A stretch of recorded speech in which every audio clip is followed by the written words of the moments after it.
imagens do céu e da terra, quando foram criados, no dia em que o Senhor Deus fez a terra e os céus.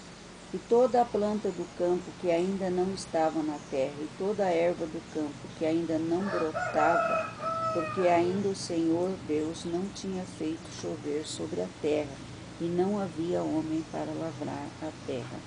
Um vapor, porém, subia da terra e regava toda a face da terra. E formou o Senhor Deus o homem do pó da terra. Não, só isso. Quanto à narrativa de Gênesis capítulo 2, 4 a 6, diz que esta é a Gênesis do céu e da terra. Gênesis que quer dizer começo, ou seja, este é o começo do céu e da terra. Dando seguimento ao texto, diz: quando foram criados, quando o Senhor Deus os criou, em Gênesis 1:1 diz: no princípio criou Deus o céu e a terra. Este princípio é a Gênesis do começo. No princípio, é óbvio que não havia nenhuma planta, torru, a terra estava virgem, sem ser tocada. A terra estava no caos de sua virgindade. Deus havia apenas criado, mas não tinha dado ordem de produção nenhuma de plantas, aves, animais selváticos, animais domésticos, peixes e outros, inclusive o homem. Desta maneira, confirma com o verso 5 do capítulo 2 de Gênesis. Além do mais, que deve ser observado que a criação se diz, os céus e a terra. Embora a terra se encontrava coberta pelas águas, não podemos dizer se era toda a terra ou parte dela, porque havia trevas sobre a face do abismo, mas o vento, o Espírito de Deus, estava por sobre as águas. Mas o verso 6 do capítulo 2 de Gênesis dá-nos a impressão que havia parte da terra não coberto pela água. De qualquer forma, o que devemos pôr em mente é que no princípio se trata dos céus e da terra, e só posteriormente este princípio se fala das águas. Portanto, embora a terra tenha 93% de água e 7% de terra, aparentemente o planeta se chama planeta Terra e não planeta Água. Romanos 15, verso 4.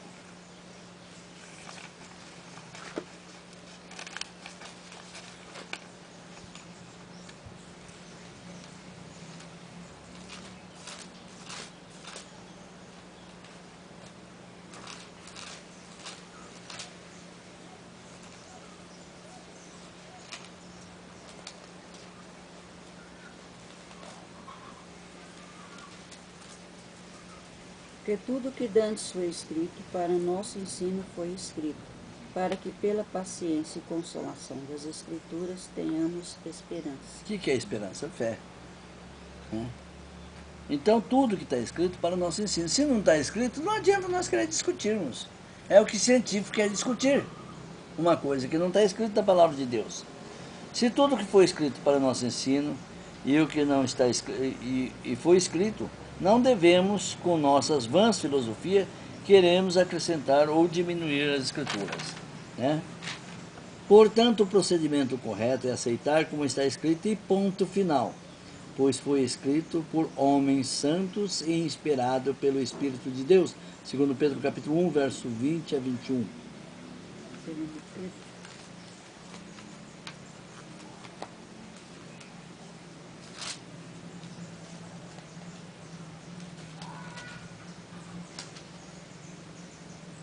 Sabendo primeiramente isto, que nenhuma profecia da Escritura é de particular interpretação, porque a profecia nunca foi produzida por vontade de homem algum, mas os homens santos de Deus falaram inspirados pelo Espírito Santo. Por isso que os homens santos de Deus não são animais, né? São seres racionais, semelhança de Deus. Por quê? Por isso que eu prego aquela coisa. Quem é o teu próximo? O meu próximo é aquele que está mais próximo de mim, ou seja, que está fazendo o que eu estou fazendo. Se um cara está matando o outro ali, eu vou considerar ele como meu próximo? De maneira nenhuma, né? Agora, Jesus Cristo veio pelo mundo todo, né? Pelo conhecimento e a paciência da Escritura, nós pudéssemos chegar a Deus. Se ele não quer chegar, problema dele, ele tem um livre-arbítrio de fazer da vida dele o que ele quer. Por isso que eu citei para o rapaz, o teu direito, você tem direito até onde começa o meu. E o meu direito vai até onde começa o teu. Nós devemos aprender a respeitar os direitos dos outros, né?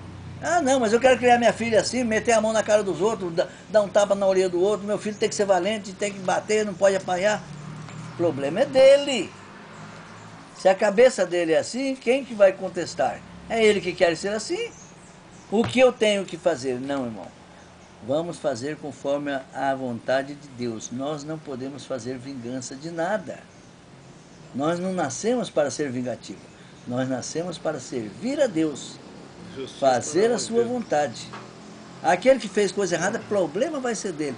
É, mas é uma injustiça, ele matou meu filho ali inocentemente. Não quero dizer que foi inocentemente e nem que foi brutalmente.